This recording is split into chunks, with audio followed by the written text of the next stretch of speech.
Baba Saheb doctor Bhimrao Ambedkar ji ने तिरंगे पर चरखे की जगह अशोक चक्र को लगाने के लिए किस प्रकार संविधान सभा में सभी से उलझ गए थे, आइए जानते हैं।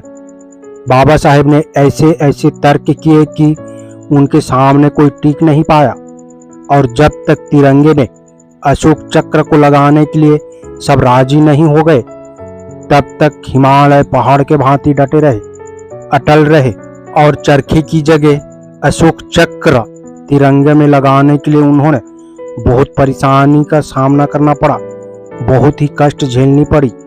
आखिरकार बाबा साहेब डॉक्टर भीमराव अंबेडकर जी ने कामयाब हो गए।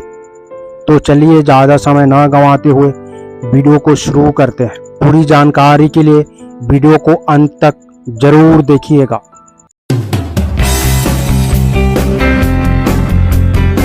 के अम्बेडकराइट यूट्यूब चैनल में आप सभी का स्वागत है। जय भीम। अशोक चक्र के लिए बाबा साहेब डॉक्टर भीमराव अंबेडकर ने बहुत ही संघर्ष किया है। अशोक चक्र का जब मुद्दा उठा तब पूरी पार्लियामेंट में हंगामा शुरू हो गया था। पूरी पार्लियामेंट दंदना गई थी। बाबा साहेब के ऊपर सब भड़क गए थे। पहले राष्ट्रध्वज का कलर बनाने के लिए बाबा साहेब ने बंगाली व्यक्ति को चुना था। बंगाली व्यक्ति को कलर के बारे में जानकारी थी। उनका संवैधानिक चयन बाबा साहेब ने किया था। बंगाली व्यक्ति ने ध्वज का कलर तो बनाया लेकिन वो कलर ऊपर नीचे थे, मतलब सफेद रंग सबके ऊपर, फिर ऑरेंज, फिर हरा। बाबा साहेब डॉक्टर भीमराव अंबेडकर ने सोचा अगर अशोक चक्र हम रखें तो वो नीले रंग में हो और झंडे के बीच में होना चाहिए। ऑरेंज रंग पर अशोक चक्र इतना खुल के नहीं दिखेगा। बाबा साहेब ने सोचा अगर सफेद रंग के बीच में रखा जाए जो कि शांति का प्रतीक है, उस पर अशोक चक्र खुल के भी दिखेगा और शांति के प्रतीक सफेद रंग पे बुद्ध के शांति संदेश का अशोक चक्र, उसका मतलब बहुत ही गहरा होगा। इसलिए बाबा साहेब ने वो कलर ठीक से सेट किए और सफेद रंग बीच में रखा ताकि उसके ऊपर अशोक चक्र रखा जाए। दूसरी तरह से वो रंग गांधी के कांग्रेस पार्टी के झंडे के कलर हो जाते हैं। बाबा साहेब ने जब अशोक चक्र का मुद्दा पार्लियामेंट में उठाया तब सबने विरोध किया था। गांधी नेहरू का कहना था कि झंडे पर गांधी का चरखा रखा जाए जो कि कांग्रेस पार्टी का सिंबल था। बाबा साहेब अकेले दीवार की तरह भांति खड़े रहे। बाबा साहेब बोले थे जब तक अशोक चक्र झंडे पर नहीं रखा जाएगा तब तक उस झंडे का संवैधानिक राष्ट्रध्वज मैं संविधान में नहीं लिखूंगा। बाबा साहेब जीत पे अड़े रहे। बाबा साहेब ने बहुत भयंकर उदाहरण दिए। किसी को विरोध करने के लिए मुंह नहीं बचा। आखिर बाबा साहेब की वजह से पार्लियामेंट में अशोक चक्र का मुद्दा बहुमत से पारित हुआ और अशोक चक्र को कबूल किया गया। राष्ट्रीय ध्वज तिरंगा, इसमें सबसे ऊपर केसरिया, बीच में सफेद, सबसे नीचे हरा रंग है। सभी रंग बराबर अनुपात में है। सफेद रंग की पट्टी पर झंडे की मध्य में नीले रंग का चक्र है। केसरिया रंग देश की ताकत है एवं साहस का परिचायक है। बीच में सफेद रंग की पट्टी शांति एवं सत्यता को दर्शाती है। हरे रंग की पट्टी भारत की उर्वरता, विकास एवं पवित्रता की परिचायक है। चक्र इस बात को दर्शाता है कि जीवन गतिमान है जबकि मृत्यु निश्चलता का नाम है। झंडे की लंबाई या चौड़ाई का अनुपात 3:2 है। चक्र का व्यास सफेद पट्टी की चौड़ाई के लगभग बराबर होता है। भारतीय राष्ट्रीय ध्वज के रूप में तिरंगे को भारत की संविधानकारी सभा द्वारा 22 जुलाई 1947 को अंगीकृत किया गया था। अशोक चक्र को कर्तव्य का पहिया भी कहा जाता है। ये 24 तिलियां मनुष्य के 24 गुणों को दर्शाती है। दूसरे शब्दों में इन्हें मनुष्य के लिए बनाए गए 24 धर्म मार्ग भी कहा जा सकता है जो किसी भी देश की उन्नति के पथ पर पहुंचा सकता है।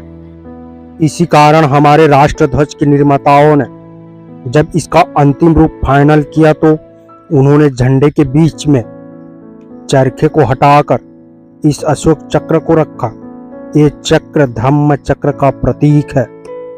अशोक चक्र में दी गई सभी 24 तिलियां का मतलब चक्र के क्रमानुसार आइए जानते हैं। नंबर 1, पहले तिली संयम, संयमित जीवन जीने की प्रेरणा देती है। नंबर 2, दूसरी तिली आरोग्य, निरोगी जीवन जीने के लिए प्रेरित करती है। नंबर 3, तीसरी तिली शांति, देश में शांति व्यवस्था कायम रखने की सलाह देती है। नंबर 4, चौथी तिली त्याग, देश में समाज के लिए त्याग की भावना को विकास करता है। नंबर 5, पांचवी तिली शील, व्यक्तिगत स्वभाव में शीलता की शिक्षा देती है। नंबर 6, छठवीं तिली सेवा, देश एवं समाज की सेवा की शिक्षा देती है। नंबर 7, सातवीं तिली क्षमा, मनुष्य एवं प्राणियों के प्रति क्षमा की भावना प्रदान करती है। नंबर 8वां, आठवीं तिली प्रेम, देश एवं समाज के प्रति प्रेम की भावना जागरूक करती है। नंबर 9, नौवीं तिली मैत्री, समाज में मैत्री की भावना उत्पन्न करती है। नंबर 10, 10वीं तिली बंधुत्व, देश प्रेम और बंधुत्व को बढ़ावा देती है। नंबर 11, 11वीं तिली संगठन, राष्ट्र की एकता और अखंडता को मजबूत रखना है। नंबर 12, 12वीं तिली कल्याण, देश एवं समाज के लिए कल्याणकारी कार्यों में भाग लेना। नंबर 13, 13वीं तिली समृद्धि, देश एवं समाज की समृद्धि में योगदान देना।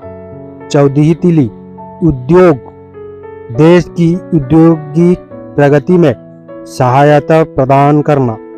नंबर 15, 15वीं तिली सुरक्षा, देश की सुरक्षा के लिए सदैव तैयार रहना।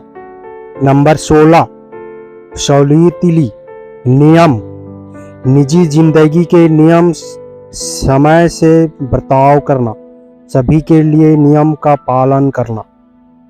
नंबर 17, 17वीं तिली समता, समतामूलक समाज की स्थापना करना। नंबर 18, 18वीं तिली अर्थ, धन का सदुपयोग करना। नंबर 19, 19वीं तिली नीति, देश की नीति के प्रति निष्ठा रखना। नंबर 20, 20वीं तिली न्याय, सभी के लिए न्याय की बात करना। नंबर 21, 21वीं तिली सहयोग, आपस में मिलजुल कर कार्य करना। नंबर 22, 22वीं तिली कर्तव्य, अपने कर्तव्य का ईमानदारी से पालन करना। नंबर 23, 23वीं तिली अधिकार, अधिकारों को दुरुपयोग ना करना। नंबर 24, 24वीं तिली बुद्धिमत्ता, देश की समृद्धि के लिए स्वयं का बौद्धिक विकास करना चाहिए। सभी तिलियां सम्मिलित रूप से देश और समाज के बहुमुखी विकास की बात करती है। ये तिलियां सभी देशवासियों को उनके अधिकारों और कर्तव्यों के बारे में स्पष्ट संदेश देने के साथ साथ ये भी बताती है कि हमें रंग, रूप, जाति और धर्म के अंतरों को भुलाकर पूरे देश को एकता के धागे में पिरोकर समृद्धि की शिखर तक ले जाने के लिए प्रयास करते रहना चाहिए। जय भीम, जय संविधान।